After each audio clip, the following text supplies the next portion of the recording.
in all these mobile devices, they use the term as cell phone, etc., isn't it? That is nothing but the cell which comes under this vicinity. Fine. Now this base station, okay, it periodically sends of the frame which is known as beacon frame. It periodically would broadcast a frame which is known as a beacon frame, and this beacon frame contains the parameters like clock synchronization, as well as the hop sequence. This is uh, it actually at the physical layer it uses FHSS, that is frequency hop spread spectrum. That means continuously it would change the frequencies, okay, while of the channel, and what frequencies it would be using, that sequence is also provided in this beacon frame. Fine. So actually we are least concerned about what is happening at the physical channel, but the thing is that, so this beacon frame contains all these parameters like clock synchronization, the hop sequence, etc. Now, as I said, periodically this beacon frame would be broadcasted into this cell. So whoever the new user or new station which comes in this particular cell, okay, they will provide their own parameters, like what would be the bandwidth which or what would be the data rate which a station can would be able to process, okay, the data rate what the station would be able to process.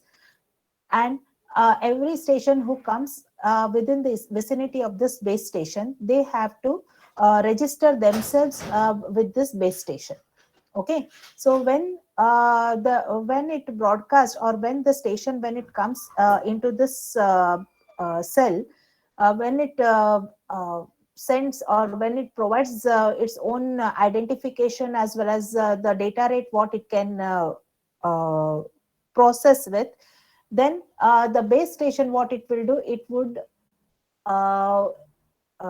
it would enroll a new station into this vicinity.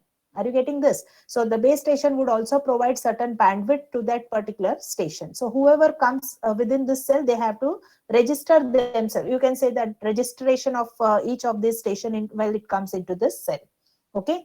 So now what the base station would do, it would periodically send this beacon frame. Whoever wants to use this channel, they can use this or they can send the request to this beacon through this beacon frame, and accordingly the base station can provide the access to the channel, to that particular station.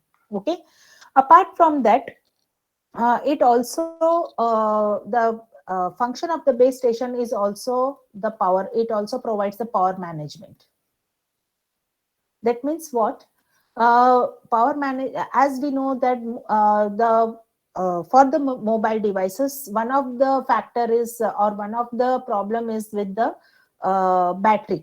Okay, so what the base station would do, the stations which are not currently used, okay, or which are not responding, what it will do, it will make them into the sleep mode. It would ask those stations to be in the sleep mode, so those stations would be in the sleep mode. Now whichever, say suppose if while the station is in the sleep mode, and if the some frame is coming to that particular station, suppose station A is here, okay, and if it is in the sleep mode, and any frames which comes to this station A through because the base station would provide those frames to the station A. So as base station knows that station A is in the sleep mode, what it will do, it would buffer all the frames which are meant for this station A. Are you getting my point? It will buffer itself, and when this is awakened, at that time it would provide all these frames to the station A. Is this thing clear, everyone? Hello?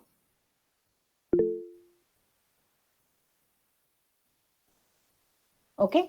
So periodically it would provide the beacon frame, and okay. So in the distributed coordination function, what happens? No one is, there is no central station which takes care of all the other stations. Whereas in the point coordination function, there is one station which takes care of the who will be given the channel, etc. All these things would be taken care by the station, by a uh, uh, by a base station, which would take care of all the stations within its vicinity or within its cell. Okay, any station which is migrated to its cell, they have to they have to tell that I am coming in and I am having this much data rate and these are my identification, or it has to provide its own identification to the base station. And the other function of the base station is that apart from registering all these stations as well as providing the channel to each of the station. So what happens, since we are having a central authority, then the problem of collision would be reduced. Are you getting this? Only a single station would be able to access the channel at a time, and that would be taken care by the base station.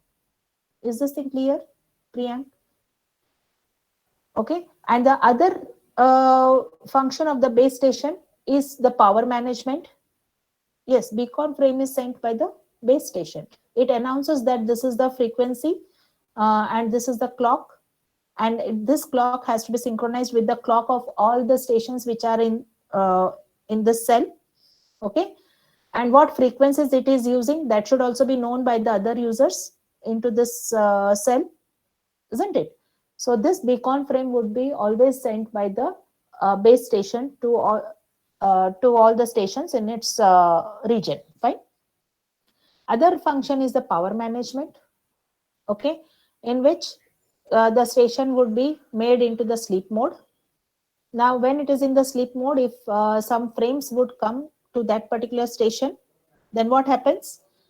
Uh, the base station would buffer all those frames into it, and when that station would be alive or when it is awakened, then all the buffered frames which is uh, there with the base station, that would be provided to the station A. So by doing so, what happens, the battery would be saved. Okay, so the power management is done by the uh, this base station into it of distribution. Yes, you can say that DCF, the distribution coordination function, is say topology is the way of interconnection. So you can say that DCF is like an Ethernet.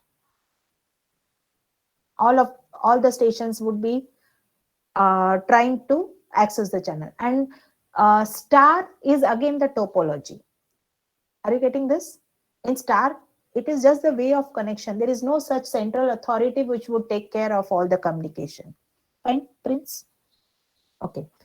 So this is about how the base station would, what is the role of the base station. Now, one of you, Urjit, had one question. Okay. Like in this, we have NAB up to only this, but as we have discussed that if the frame size is too long, then there is a possibility of frame to be corrupted. Okay, and hence we are fragmenting the frame, and accordingly if for each fragment there would be the acknowledgement. Now actually what happens here, the state in each cell, in each cell, we both PCF and DCF can coexist at the same time. Okay, in each cell, the PCF and DCF can be coexisted. Now we'll see how it is possible that both of them would be working at the same time. So after each frame which is transmitted, okay, there would be some interval where nothing is carried out. Okay, so some dead time would be there, isn't it? So what happens, this interval is divided into number of slots, as you can see here. Okay, so this interval is known as a short interframe space. This is known as a short interframe space. So we have seen that it uses this DCF uses the CSMA CA, and we have discussed that in CSMA CA, as soon as the transmission is finished, there would be certain interval where it has to wait, that we have discussed while we were discussing about the CSMA CA, isn't it? So it uses this short interframe space. This is space. Sorry. Okay, short interframe space.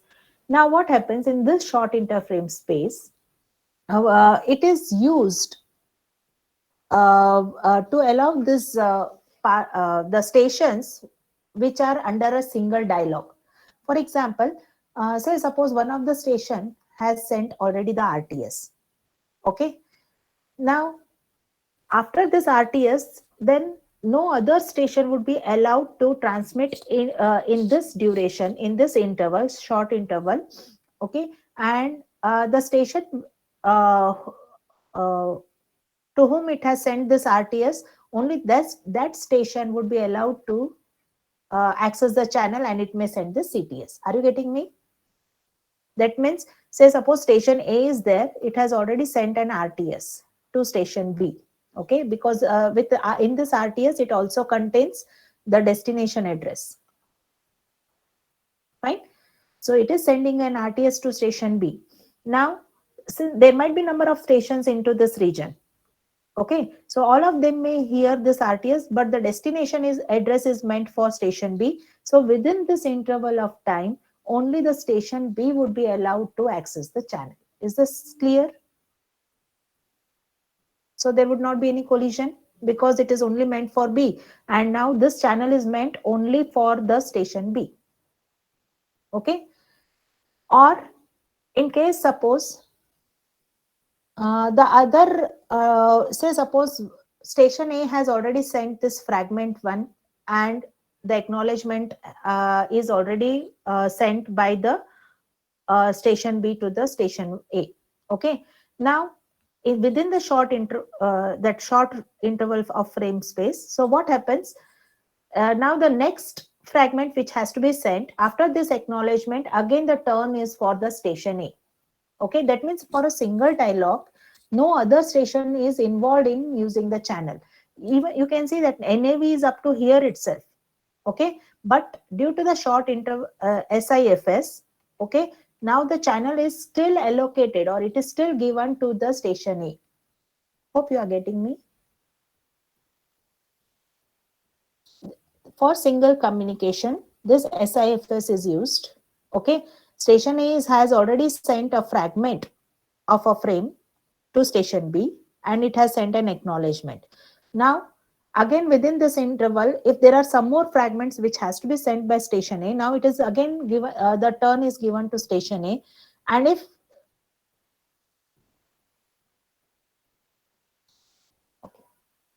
so, anyway, here it is not there because this interval is used, and that is meant for station A itself. Okay, again this station, see what it will do. Even if it wants to send, it is not it would not provide that I mean the channel is not provided to either C or D. Is this thing clear? So both of them would again sense the channel after this NAV, but it knows that SIFS in that interval only the station A would be allocated with the channel. Hope this is clear. Okay, so up to how long this NAV should be there? Let me know. Up to here, you mean to say? If there are some more fragments, then how will it come to know? Until A is used. How it will come to know how long A would be using it?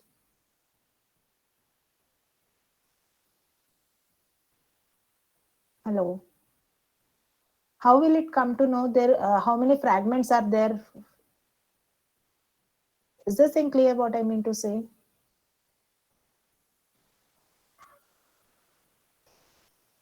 Hello.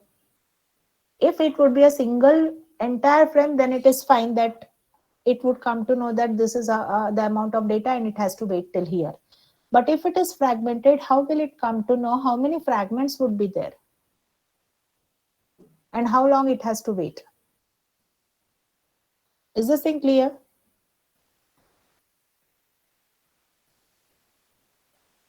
NAV means channel is occupied, network allocation vector, and that is a timer which is started within the station. Okay, now what happens?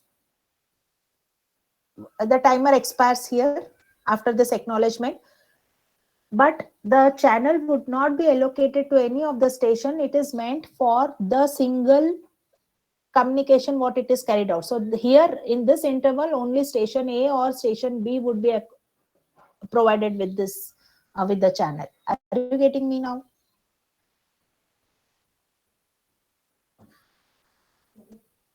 Hello. Either station A or station B only. Ah, then what about C and D? I'll come to you. Okay, I'll come to that. Okay, at present, is this clear that only the single communication would be carried out during this? Okay, say suppose if the entire frame has been sent, all the fragments has been sent. Okay, and the last uh, it will wait for the acknowledgement, and once all this acknowledgement has also been received, okay, now once again the station A or station B would be provided after the acknowledgement also. But since there is nothing, all the communication is finished, so no one would, neither station A nor station B would be using the channel. Is this thing clear now? Last acknowledgement has been received, and still SIFS, this interval is provided to either station A or station B, but no one would use the channel. Is this thing clear now? Because the communication is finished. Fine. Okay. Now, once this is done, say suppose no one has used the channel, then comes PIFS, that is interframe space of, that is PCF interframe space. Okay, that means now it is a chance of the base station to send the beacon frame. Once the channel is free, no one is using in this interval, then it wait for some more time, and it may, now the it is the chance of this PCF to send this beacon frame. PCF frames may be sent here, that is the beacon frame. Okay, so it advertises all its synchronization parameters, the hop sequence, etc., the power management. All this would be sent by the base station into this interval. Say suppose even if no one is responding in this, okay, then comes this interval, that is DCF frame space. Okay, in this there is no central authority. Everyone is having the same priorities, and they will use the CSMA. Okay, all, anyone who is interested, they can contend for the channel. Is this thing clear? If there is a collision, again they have to wait for a random period of time. Sorry, it is for the exponential back of time, what we have studied. Okay, and again it has to sense the channel. Is this thing clear, all of you? Now you can make out, say suppose if C and D, both of any one of them wants to access the channel, then they can content the channel in this interval DCF, because anyone, whoever is interested, they can content for the channel. And if there is a collision, then there should be exponential backup. They have to wait for some random period of time, and again they have to content for the channel. This is how this would work. Then the next interval is EIFS, that is extended interframe spacing. Okay, here what happens, in case if there is a bad frame, or if an unknown frame is reported by any station, okay, then or received by any station, then it has to report that I have got an erroneous frame. Okay, so, and this in such frames, or such frames are having very least priority, and hence you can see that the EIFS is very long. Okay, hope this is clear, Priyank, now at least. How, what about CND?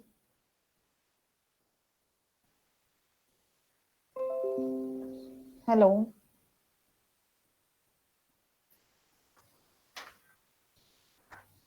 Is this thing clear, everyone, now? Acha. EIFS means what? It is the extended interframe space, and that is used only by the station who have received a bad frame or some corrupted frame or some unknown frame which is meant for some other station, and it might have received it or something like that, or a corrupted frame. Okay, so it has to report it saying that I'm having that bad frame. Okay, and this has the least priority. This event which to send to report, it is having the least priority, and that reporting should be done in this interval of time. Is this thing clear now? Okay, hope this is clear, everyone. SIFS, PIFS, DIFS, and EIFS.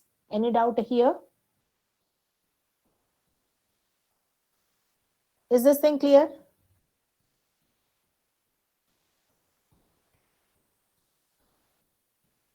Yes. In SIFS interval, a single communication. Currently, what the communication is carried out, that only those stations would be allowed to use the channel. Fine. Okay. Hope this is clear to you all. Next, we'll see about the frame format of 802.11. Okay. So this 802.11 frame format is shown here.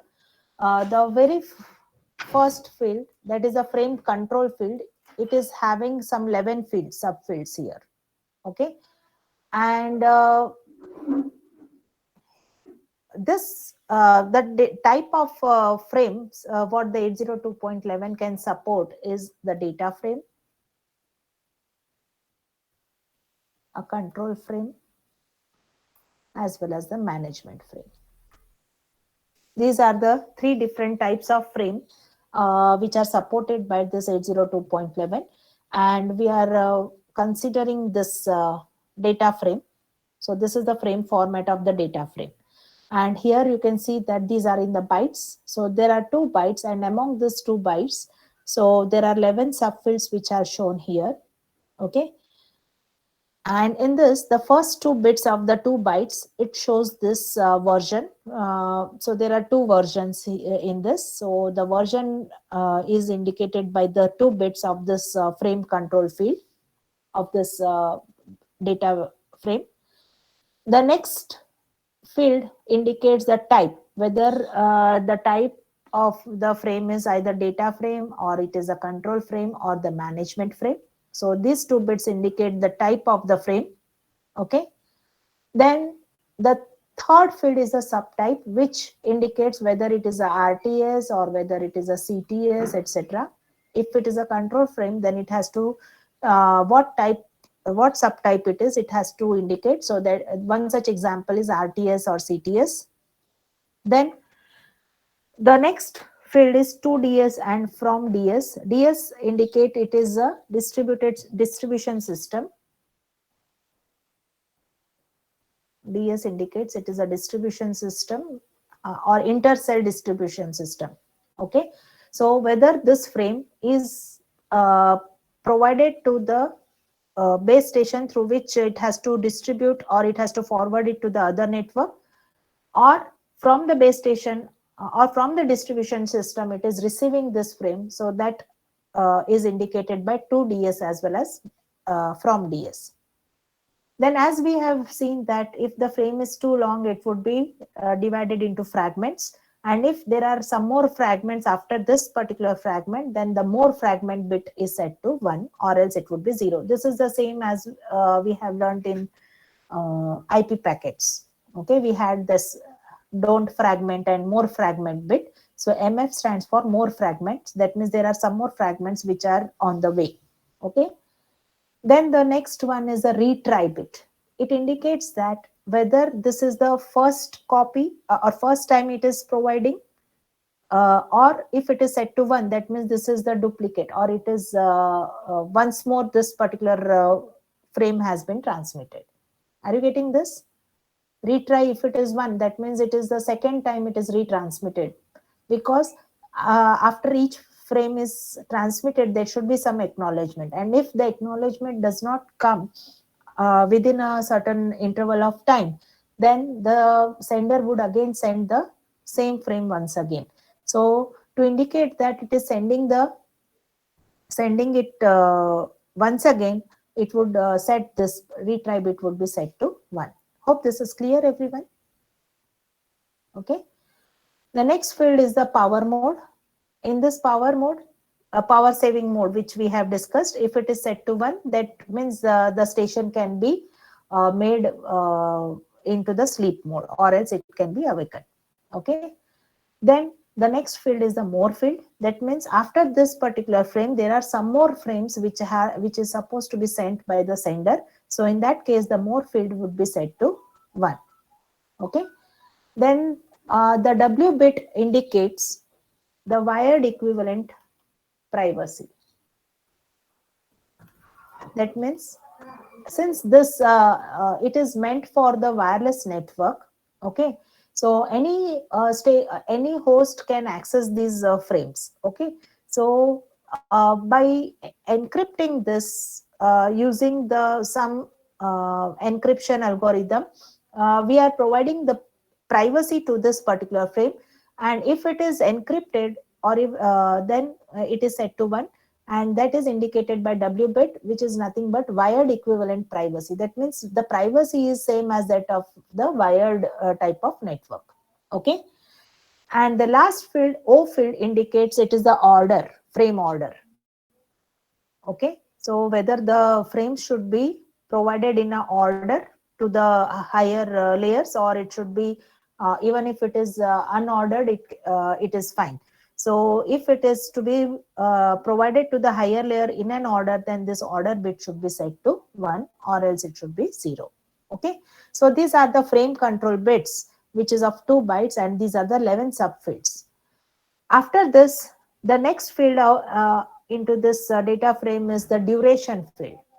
Okay. So that means this particular frame would use the channel up to how much interval. So that is indicated by this duration field. Fine. Then comes the addresses. Here you can see there are 4 addresses. 4 addresses. Among these 4 addresses, 2 addresses are the source and destination address. The other 2 addresses are for the base address of the source and base address of the destination. Are you getting me? Say suppose this is one cell, and here station A is there, and there is another cell where the station B is there, and A is sending some data to station B. So A will provide that data to the base station, and this base station would send that data to the base station of this cell, and that base station would provide that frame to station B. So here we have 4 addresses, one for the source and destination, and other for the source base station as well as the destination base station, and hence we are having 4 base stations. In case if A and B are into the same cell, it is not necessary that always they are in different cells. Okay. If they are in the same cell, then one of the address would not be used. So only one base station would be used at that time. Hope this is clear, everyone. Hello. Okay. Then comes the 2 byte sequence number. Okay. So since as we know that the frames can be fragmented, so for that we require to provide the sequence number, and among this 2 byte sequence number, there would be 12 bit which identifies the frame. It provides the frame number,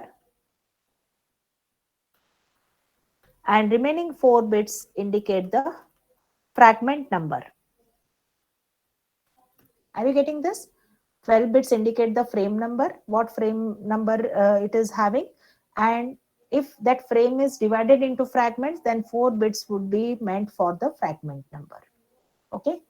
Then comes the data which is provided here, and the range is from 0 to 2312 bytes. In case if this is a control frame, then this field would not be there. Okay, control frame or management frame, then you don't have that data field, and hence it is shown as 022312. Then the last field is a checksum field, which would help us to make out whether there is any error into the data or not. Okay, so these are uh, some of the fields of this data frame what we have discussed. Any doubts if you are having, let me know.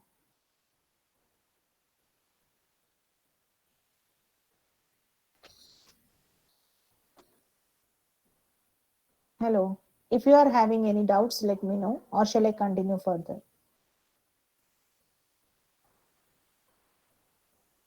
Duration means up to how long it uses the channel. Based upon the size of data, it has to decide how long it is using the channel. If it is an RTS or CTS frame, RTS, CTS, or so in the in that we have discussed that by looking at this RTS as CTS frame, say suppose station B is here, station A wants to send a certain frame to station B. It may send this RTS signal to station B, and that is broadcasted. So C would also hear this RTS signal. So in this RTS, so if it is a control frame, then in this it would provide the duration. So by looking at this duration, it would come to know that how long it should not use, it should not attempt for using the channel. Okay, so that's why the duration field is used, and this duration field is also copied into the CTS field by the station B, so that when it announces the CTS, the other station should would also hear the CTS signal, and the duration field also it is heard by the other stations. Is it clear, everyone? Okay. The next, all these 802.11 standards, which are used by these wireless LANs. Okay. So there are, it has to provide around 9 services has to be provided by all these LANs which uses this 802.11 standards. Okay. So in this, the first one is among these 9 services, it is divided into 2 different categories. One is known as a distribution service, and the other one is known as the station service or intra-cell service. It is also known as a station service. So we'll see each of this. The very first one is distribution services. Okay. That means the distribution service in this, whenever it is nothing but the management of the stations which are coming into the cell or going out of the cell, etc. Okay. So here the first service is the association.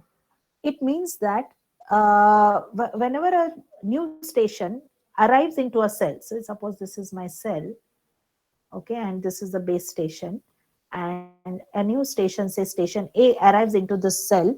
Okay, it has to announce its identity. A should say that I am station A, and it should also provide its capability. That means how much data rate it can support, etc. So all these things it has to tell to the base station. Are you getting this? So when the beacon frame would be sent, all the incoming stations into this cell, they have to provide these their own identity as well as their capability to this base station.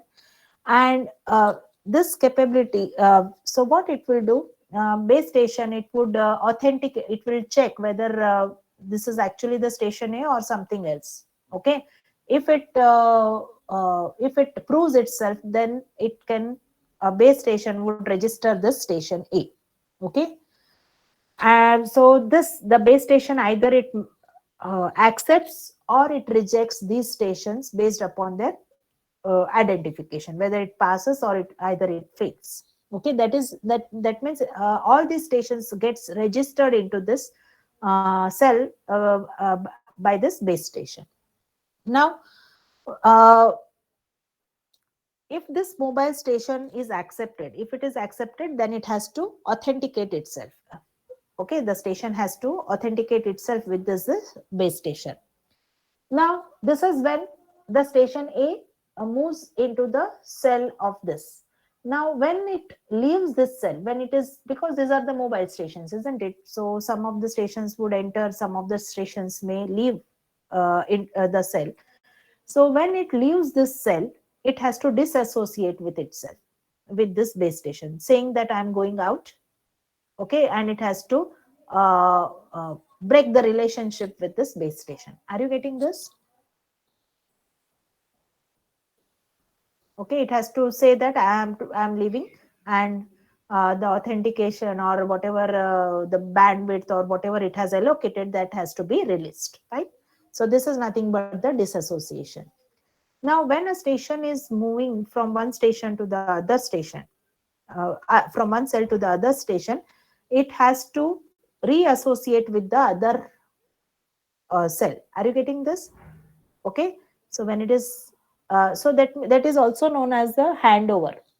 That means whenever, while it is communicating here, now it announces that I'm leaving from here and I'm going to some other cell, and it asks it asks this base station that I'll be moving in some other cell, and that is the base station 2. Okay, so this base station would hand over all this communication to the other base station, and that is known as a reassociation.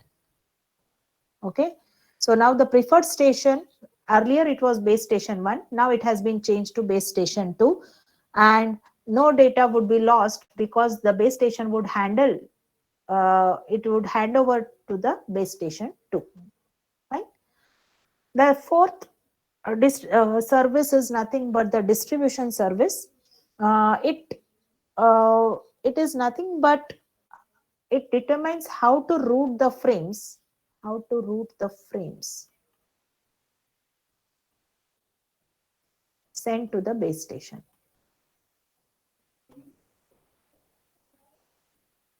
Okay, so distribution means it has how it distributes the packet, sorry, frames. uh, that means how to route the frames which is sent to the base station. Now say station A wants to send something to the to some other station, it would first, that station, that frame would be provided to the base station. Now it is the role of the base station to route route that particular frame to the given base station. Okay, and it is not always necessary that station A wants, if it wants to send some frame to station B, that is also a wireless type of network, it is not necessary. Even it might be connected through some ethernet also, isn't it? So if it is connected through the ethernet, the base station would send it to the base station of this, and or you can say the bridge of this, and then this would decide how to route the frame to the station B. Okay, so this is about the distribution. And if it is in the same base station, if the B is also in the same base station, nothing has to be done, just the base station 1 would forward that particular frame to the station B. So no routing would be done by this base station. The last service is the integration part. Okay, so the frame format which is meant for the 802.11 may not be same for the frame format which is connected to the Ethernet. Are you getting this? You have learned the frame format of 802.11. You have also learned the frame format for 802.3. So whether all these fields are same or different? They are different, isn't it? Okay, so it is the purpose. So this integration service, what it has to do is it has to change. It has to provide the service so that it has to change the frame format based upon the destination host where it is present. If it is again in the 802 in the wireless LAN with the same type of network, then it is fine. So no need to change the format of the frame. Whereas if it is connected to some other host which is connected to some other type of network, Okay, in that case, it has to translate from 802.11 to some other frame format based upon the destination network. Hope this is clear. Hello. Any doubts in this about the distribution services?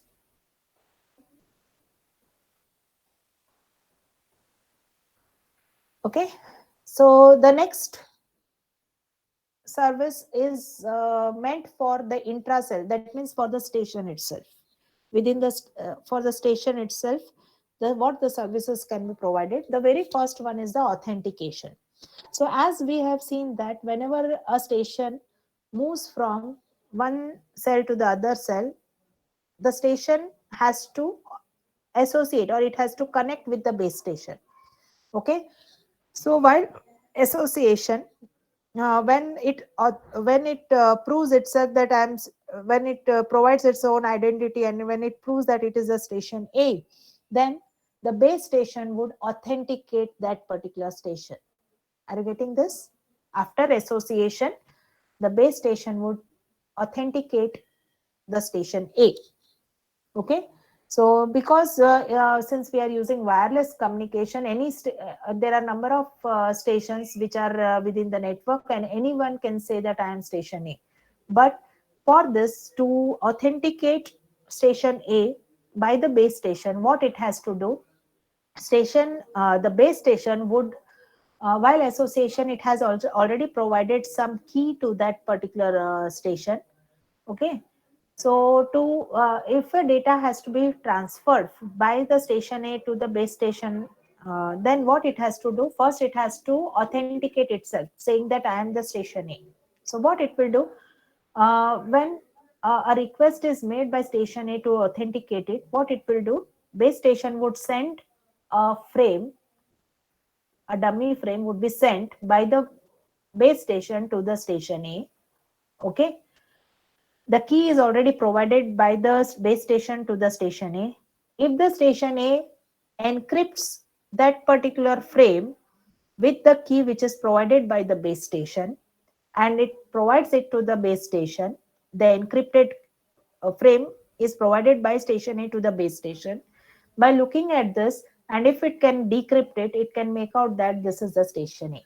Are you getting this? That means by doing so, it is authenticating that this is the station A. I am the station A. Hope you have understood. So this key is specifically provided to the station A. Say key 1. Okay. Some station B, it also listens this frame.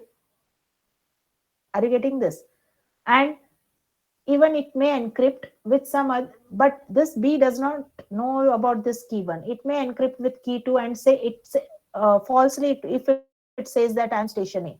And when it encrypts it with key 2, and if it sends to the base station, since base station knows that it cannot decrypt it with this key, the encrypted key, encrypted frame, it can make out that this is not the station A. So the authentication is carried out in this service. Hope this is clear how the authentication is carried out. Similarly, when the station moves from one cell to other cell, or it leaves the cell, then it has to de-authenticate itself, saying that I am going, and the key whichever is provided while association of this base station with the station A, that should be now it should be invalid. It should be de-authenticated. Okay.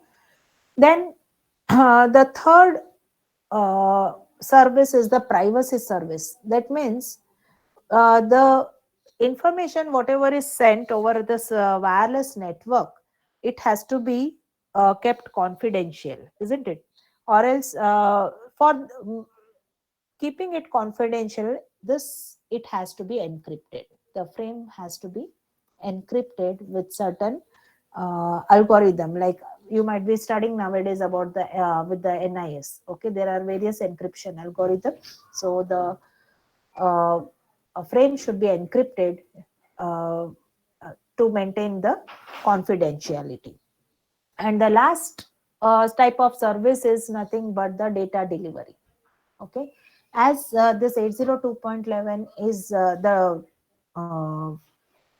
the protocol what it is using, it is based upon 802.3 itself. Okay, and since we are using the uh, wireless type of network, so it is not, and it is using CSMACA, it is not guaranteed that always the data would be transmitted without any error or without any collision. Okay, so and since we are using this wireless network and we are not able to hear back the channel at the same time that we have discussed, isn't it? So if there is any error or if some uh, frame is lost, then the Mac sublayer would not be able to make out the erroneous or the lost frame. So what it will do, it is the job of the higher layers to see whether the data is delivered in the perfect order or as well as without any problem or without any error, or it has to resend it back. Yes, it is for the wireless network. 802.11 is for the wireless network. So I think in the very first lecture also only we had discussed this. So this is about for the wireless LANs. Okay. Hope this is about the 802.11 wireless networks. Any doubts in this?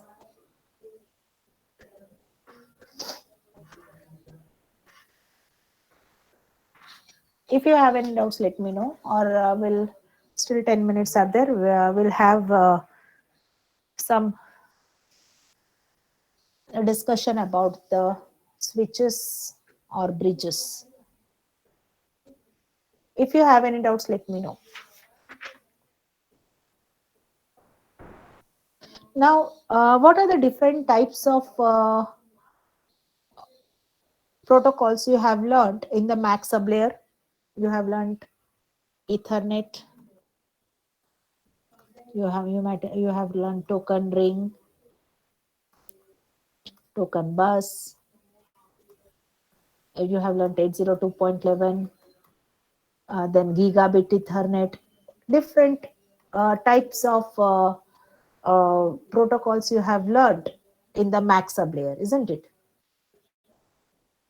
Now, it is not necessary that always uh, in any organization, everywhere I have only a single type of network. It is not necessary that, say, suppose I am having my, in our college, we are having various departments. Okay. So various labs are also there. So some may use Ethernet, some may use token ring, etc. Some may use wireless networks. It is not necessary that all of them are using same similar type of network. Okay, so there should be some device which would be connecting, say suppose Ethernet is there in one lab and the other lab is having token ring, and there should be some device which to communicate from this lab, says lab 1 is there, lab 2 is there, from one lab to the other lab. Okay, so that is carried, that is connected by using a device which is known as a bridges. Are you getting this? Bridges are a device which is used to connect different types of uh, protocols which we are using, different types of network. So that can be interconnected with each other, which is through a device which is known as a bridge. Okay. Now this bridge is usually used at the data link layer.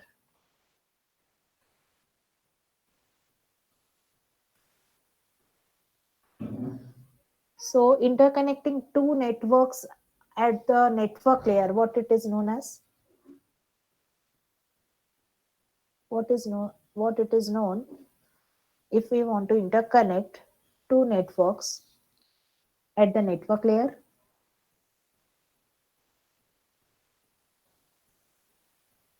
what you have studied.